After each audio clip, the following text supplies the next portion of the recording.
की तनातनी सिर्फ बॉर्डर तक सीमित नहीं है। इस एक्सप्लेनर में आपका स्वागत है।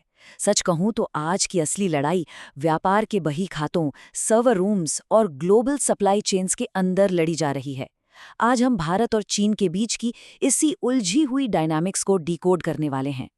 तो आपके मन में भी ये सवाल आ रहा होगा कि आखिर ये मॉडर्न जियोपॉलिटिक्स बॉर्डर के पार कैसे काम करती है। मतलब ये सिर्फ कागजी कूटनीति नहीं है। अगर हम गहराई में जाकर डेटा को देखें तो पता चलता है कि हमारी आम नज़रों से बिल्कुल दूर एक बहुत ही विशाल और सोची समझी रणनीति काम कर रही है। तो चलिए सीधे मुद्दे पर आते हैं। पूरी पिक्चर समझने के लिए हम इन 5 चीजों पर फोकस करेंगे। पहला, बढ़ता व्यापार असंतुलन। दूसरा, सप्लाई चेन पर कब्जा। तीसरा, साइबर स्पेस की जंग। चौथा, स्ट्रिंग ऑफ पर्ल्स थियरी। और आखिर में इनसे निपटने के रणनीतिक उपाय। शुरुआत करते हैं हमारे पहले पॉइंट से, द राइजिंग ट्रेड इम्बैलेंस, यानी बढ़ता व्यापार असंतुलन। आइए देखते हैं कि दोनों देशों की अर्थव्यवस्थाओं के बीच ये फासला असल में कितना बड़ा है। 116 बिलियन डॉलर। जरा इस नंबर के बारे में सोचिए। ये 2025 का अनुमानित ट्रेड डेफिसिट यानी व्यापार घाटा है। ये कोई छोटा मोटा आंकड़ा नहीं है। जहां भारत का एक्सपोर्ट सिर्फ 19.75 बिलियन डॉलर के आसपास रहा, वहीं चीन ने भारत को 135.87 बिलियन डॉलर का सामान बेच दिया। ये फासला अपने आप में पूरी कहानी बयां कर देता है। अब आप सोचेंगे कि इतना बड़ा अंतर आखिर क्यों है? खैर, इसका जवाब दोनों देशों के एक्सपोर्ट्स की क्वालिटी में छिपा है। भारत मुख्य रूप से कम वैल्यू वाले कच्चे माल या सेमी प्रोसेस्ड चीजें बेचता है, जैसे समुद्री उत्पाद। दूसरी तरफ चीन क्या बेच रहा है? वो हमें फिनिश्ड गुड्स और मैन्युफैक्चरिंग में काम आने वाले हाई वैल्यू इंटरमीडिएट्स दे रहा है। और पता है, ये कोई एक आध साल की बात नहीं है, ये एक लंबे समय से चली आ रही निर्भरता का नतीजा है। इसमें एक और बड़ा फैक्टर है, मुद्रा यानी करेंसी की चाल। आपने शायद युआन के अवमूल्यन या डिवैल्यूएशन के बारे में सुना होगा। इसका सीधा मतलब है कि चीनी करेंसी की वैल्यू को जानबूझकर कम रखना। इससे होता यह है कि दुनिया भर में उनका सामान सस्ता हो जाता है। एक्सपर्ट्स का मानना है कि इस तरह कृत्रिम रूप से कीमतें गिराकर सामान की डंपिंग की जाती है। अब जाहिर सी बात है, जब बाजार में इतना सस्ता विदेशी माल आएगा तो हमारे घरेलू उद्योगों के लिए अपने ही देश में टिके रहना बहुत मुश्किल हो जाएगा। अब बढ़ते हैं हमारे दूसरे मोर्चे की तरफ, डोमिनेटिंग द सप्लाई चेन। और ध्यान दीजिए, ये स्ट्रैटेजी सिर्फ तैयार कंज्यूमर गुड्स तक ही सीमित नहीं है, बात इससे कहीं आगे की है।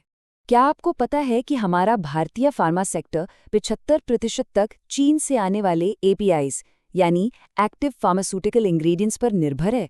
ये वो कच्चा माल है जिससे हमारी लगभग हर दवा बनती है। इतनी भारी निर्भरता का सीधा सा मतलब है कि हमारी सप्लाई चेन में एक बहुत बड़ी कमजोरी है, जो सीधे तौर पर हमारी हेल्थ सिक्योरिटी को खतरे में डाल सकती है। चलिए, दवाइयों से हटकर अब बुनियादी ढांचे की बात करते हैं। रिपोर्ट्स के मुताबिक टाटा और जिंदल जैसी बड़ी घरेलू कंपनियों के प्रॉफिट मार्जिन में 40 से 50% तक की गिरावट आई है। क्यों? क्योंकि चीन से आने वाला स्टील $25 से $70 प्रति मीट्रिक टन तक सस्ता है। जानकारों का कहना है कि चीन सरकार की सब्सिडी वाला ये स्टील हमारे बाजार में बाढ़ की तरह आ रहा है।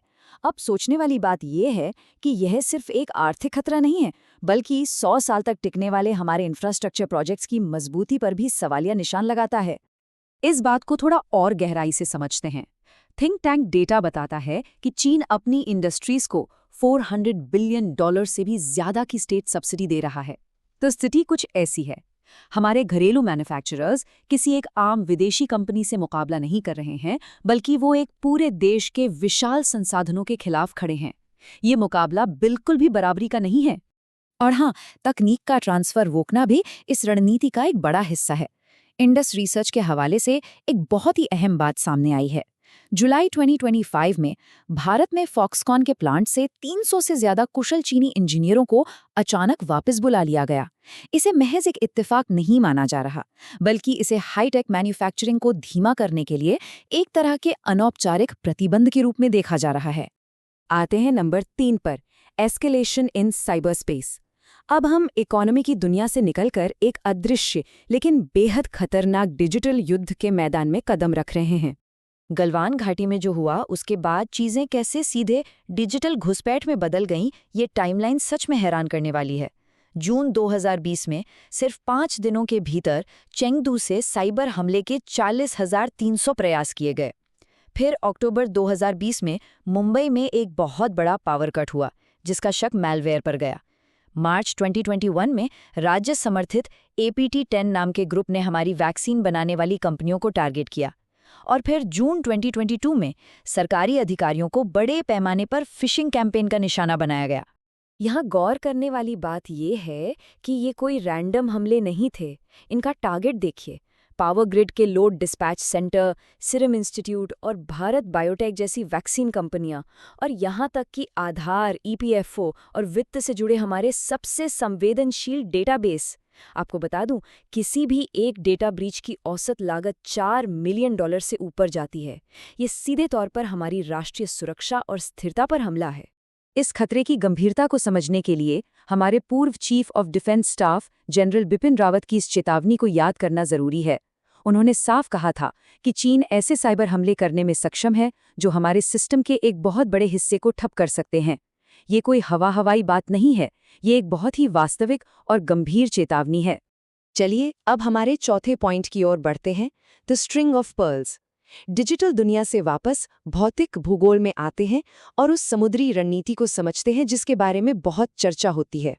तो आखिर ये स्ट्रिंग ऑफ पर्ल्स है क्या? आसान भाषा में समझे तो ये हिंद महासागर में कमर्शियल और मिलिट्री बेसों का एक नेटवर्क बिछाने की जियोपॉलिटिकल थ्योरी है। अब जो बात सबसे ज्यादा दिलचस्प है वो ये कि कैसे इन आर्थिक गलियारों की आड़ में असल में एक रणनीतिक और सैन्य घेराबंदी की जा रही है।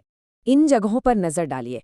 पाकिस्तान का ग्वादर पोर्ट, म्यांमार का क्योक्ट प्यू डीप वाटर पोर्ट, जिबूती में विदेशी सैन्य अड्डा और श्रीलंका का हम्बनटोटा।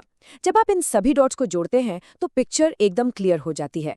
ये पोर्ट सिर्फ व्यापार के लिए नहीं है, ये स्ट्रेट ऑफ होर्मुज जैसी अहम सप्लाई लाइंस को सुरक्षित करने और इस पूरे रीजन में शक्ति संतुलन को अपने पक्ष में मोड़ने का एक बड़ा जरिया है।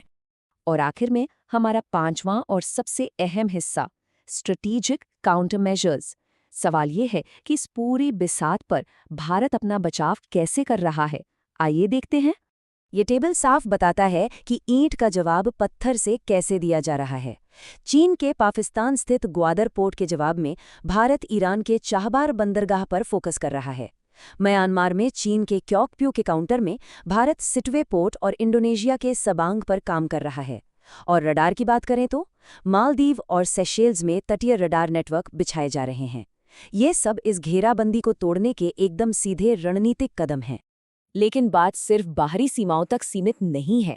घर के अंदर भी एक बड़ा डिफेंस मैकेनिज्म खड़ा किया जा रहा है। National cyber security reference framework को अपग्रेड करना हो या जहाज़ों की रियल टाइम ट्रैकिंग के लिए इंफॉर्मेशन फ्यूजन सेंटर का विस्तार, हर मोर्चे पर काम जारी है।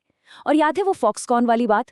तो अब निर्भरता को ताइवानी कर्मचारियों की ओर शिफ्ट किया जा रहा है। साथ ही मेक इन इंडिया के तहत मैन्युफैक्चरिंग के बैकवर्ड इंटीग्रेशन पर जोर दिया जा रहा है। यानी ये एक पूरी 360 डिग्री अप्रोच है।